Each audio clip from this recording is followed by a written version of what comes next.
Alors bonjour à tous, aujourd'hui nous allons raconter un récit sur la vie de Saint Gamelbert, curé en Bavière vers l'an 800. Alors cet homme de Dieu naquit en Basse-Bavière, dans un village dont le nom moderne est Michaelsbuch, non loin de l'endroit où l'Issar, qui vient des Alpes du Tyrol, se jette dans le Danube. C'était au commencement du 8e siècle, c'est-à-dire à une époque où la religion catholique florissait déjà au milieu des races allemandes. Les parents du jeune Gamelbert étaient des propriétaires auxquels leurs biens suffisaient et qui vivaient aussi saintement que le comporte le siècle. Son père eût voulu faire de lui un soldat pour lui faire prendre goût au noble métier. Il s'amusait à le ceindre d'un sabre ou à lui faire endosser l'uniforme. L'enfant portait l'armure dont on le revêtait et ne témoignait que du dédain pour ses habits guerriers. Ses frères et son père, indignés, le traitaient de lâche. Celui-ci le condamna même à garder ses troupeaux. Le vertueux jeune homme s'y soumet avec résignation et même avec bonheur. Un jour, il s'était endormi à côté de ses moutons. À son réveil, il trouva un livre sur sa poitrine. Il comprit qu'il lui était ordonné de s'instruire et alla trouver des prêtres qui l'initièrent à l'étude des saintes lettres. Ce qu'il lisait et apprenait n'était pas pour lui lettre morte. Ayant entendu ses pieux maîtres dire que la vie et la mort sont en la puissance de la langue, il défendit à tout jamais à ses lèvres de prononcer non seulement une parole nuisible, mais encore une parole oiseuse. Cependant, il était parvenu à ce point où l'adolescent devient jeune homme. Sa vertu, autant que sa piété, excita l'envie de l'enfer. Comment le faire tomber? Sobre, à l'endroit du boire et du manger, fidèle au devoir de la prière, économe de parole, Gamelbert veillait sur son corps aussi bien que sur son cœur. L'ennemi du salut l'attaqua de la même manière que plus tard Thomas d'Aquin, de la même manière qu'il attaque la plupart des jeunes gens. Et que ceci soit un avertissement aux parents. Saint Gamelbert vivait au 8e siècle, c'est-à-dire à 1000 ans de distance de nous. Eh bien, le démon se servit pour le faire tomber des mêmes moyens qu'il emploie encore contre nos enfants aujourd'hui, de la séduction, des mauvaises mœurs. Dans des occasions de fuite, dans ces occasions, la fuite est le seul moyen du salut. Notre saint quitta brusquement la personne qui le tentait et alla mettre sa chasteté sous la protection de Dieu. Mais le berger de Michelsbourg avait été jugé digne du sacerdoce. Sur ces entrefaites, son père mourut. Il reçut pour sa part d'héritage la maison où il avait vu le jour, avec les terres qui en dépendaient, et l'église du village. Il en prit possession comme pasteur, encore plus que comme propriétaire. Rome, alors, peut-être encore plus qu'aujourd'hui, attirait les âmes pieuses. Le saint prêtre entreprit donc un pèlerinage au tombeau des apôtres. Sur sa route, dans une maison où il avait reçu l'hospitalité, il baptisa un petit garçon, qui devait être saint Huton. Après son retour, il prit lui-même la direction de sa paroisse et déploya, à un degré héroïque dans l'exercice du saint ministère, toutes les vertus nécessaires pieux village, la discrétion, l'esprit de retraite et de silence, l'hospitalité et surtout la charité. Il était dit, son biographe, le père des aveugles et des estropiés. Sa porte était toujours ouverte aux voyageurs. Les malades et les pauvres trouvaient chez lui tous les secours possibles. Et aux morts il accordait non seulement la sépulture, mais ses prières. Telle était sa bonté d'âme, qu'il rachetait les petits oiseaux pour leur rendre la liberté lorsqu'il en trouvait entre les mains des paysans. Il ne permettait pas non plus à ses propres domestiques d'aller travailler au champ ou au bois lorsque le temps menaçait d'être mauvais. Il affectionnait par-dessus tout la tranquillité et la concorde, rétablissant la paix entre ses paroissiens autant qu'il le pouvait. Il était médiocrement instruit, mais il consacrait au service de Dieu tout ce qu'il savait.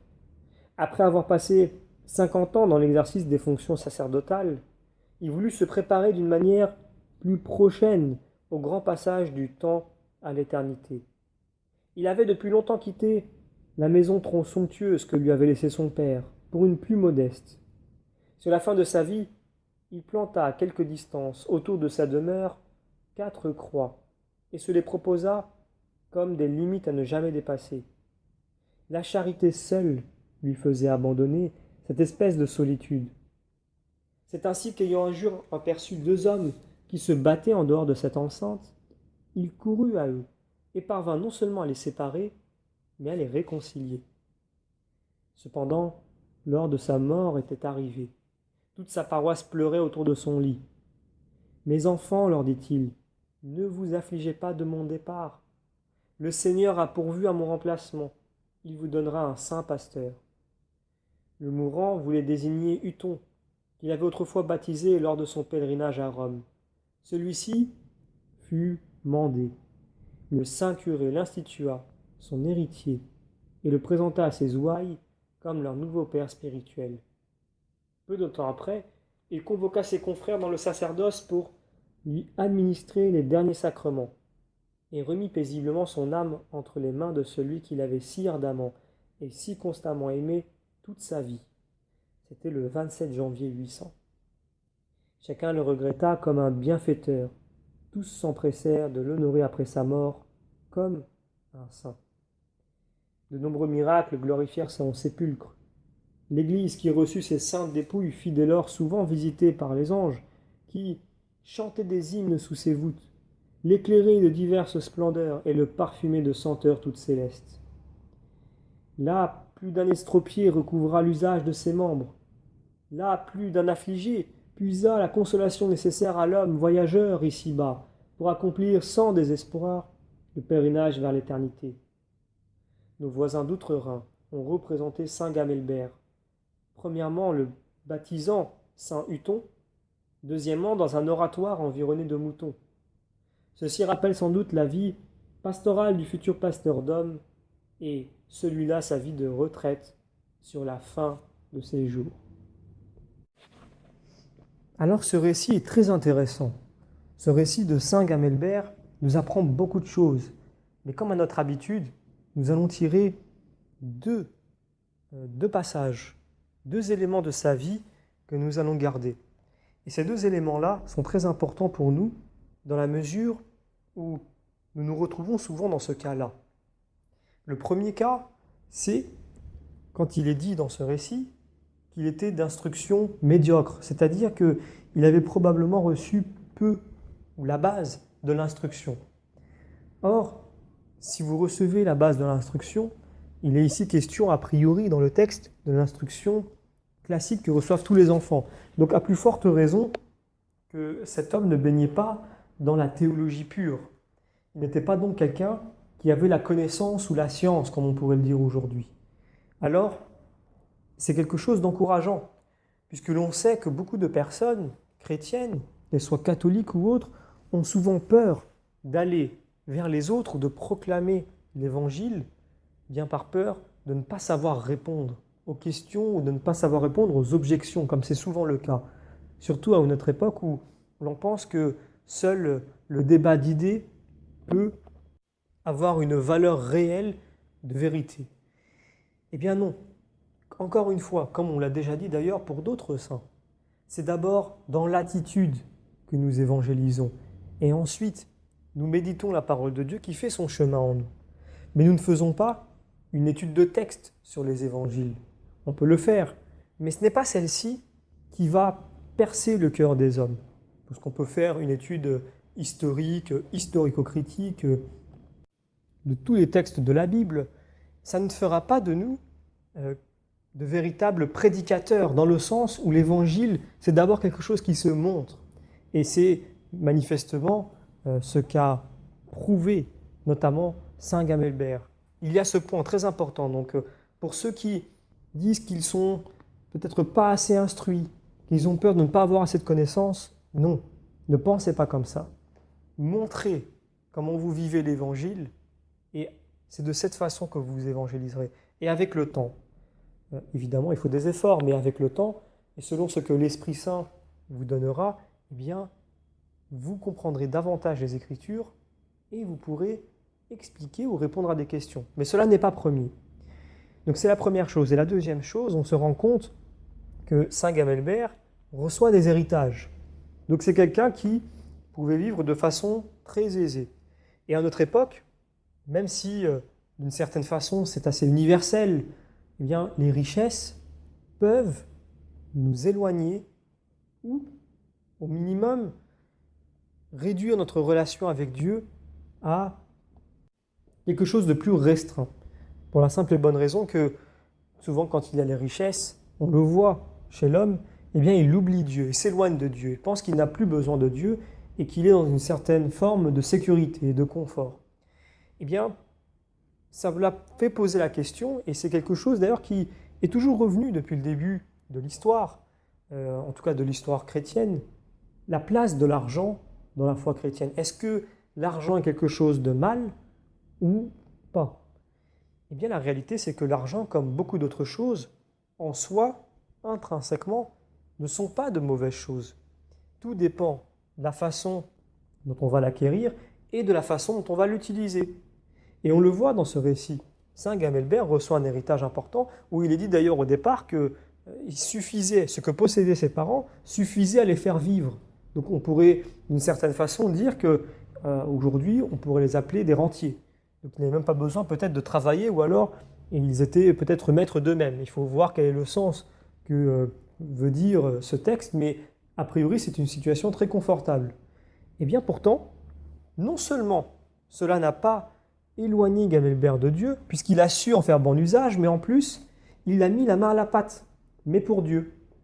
Donc il faut pouvoir le prendre dans le sens inverse et se dire que si Dieu m'a donné des richesses, si Dieu a permis que j'obtienne des richesses même d'une autre façon, par le travail, là pour le coup c'est l'héritage, mais si c'est par le travail et que j'ai bien gagné ma vie de façon honnête, ça ne veut pas dire que l'argent est une mauvaise chose. Ça ne veut pas dire non plus que je dois avoir mauvaise conscience. Je dois avoir mauvaise conscience si je mets cet argent de côté et que je n'aide pas un minimum ceux qui sont en besoin et qu'en plus, je pense qu'avec cet argent, je suis en sécurité et je m'éloigne de Dieu. Voilà ce qui peut faire que l'argent peut devenir une mauvaise chose. Mais il ne tient qu'à nous d'en faire une bonne chose. Et c'est ce que fait Saint Gamelbert.